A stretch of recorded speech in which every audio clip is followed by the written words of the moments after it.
ఈ రోజు నుండి మనం మీనాక్షి పంచరత్నం గురించి తెలుసుకుందాం. మొదటి శ్లోకం. ఉద్యద్భాను సహస్రకోటి సదృశాం కేయూరహారోజ్వలాం బింబోష్ఠీం స్మితదంతపంక్తిరుచిరాం పీతాంబరాలంకృతాం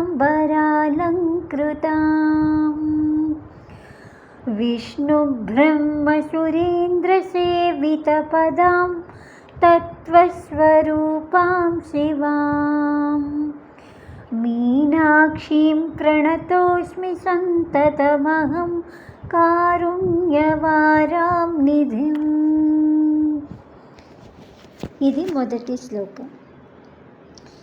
ఉద్యత్ అంటే ఉదయిస్తున్న, భాను అంటే సూర్యుడు, సహస్రకోటి అంటే 1000 కోట్లు, కేయూర అంటే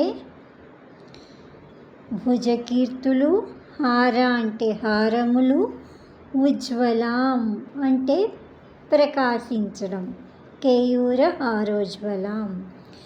బింబోష్ఠీం, బింబ అంటే దొండపండు, ఓష్ఠీం అంటే పెదవులు, స్మిత అంటే చిరునవ్వు, దంత అంటే దంతములు, పంక్తి అంటే వరుస.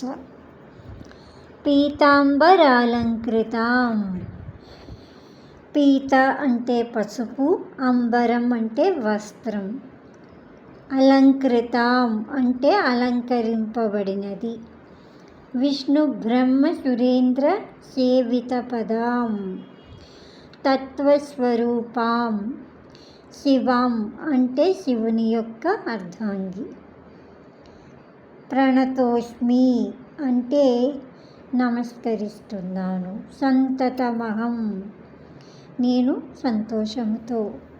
కారుణ్యవారాం నిధిం అంటే కరుణకు నిధి లాంటిది, అంటే కరుణా సముద్రురాలు.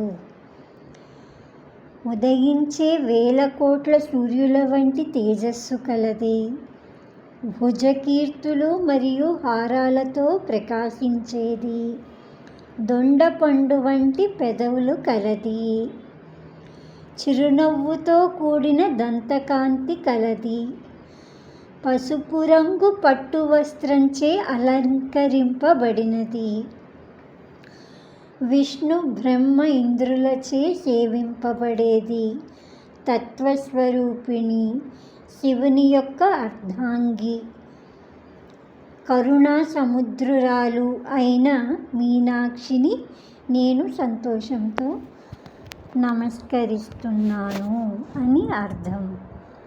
శ్రీమాత్రే నమః.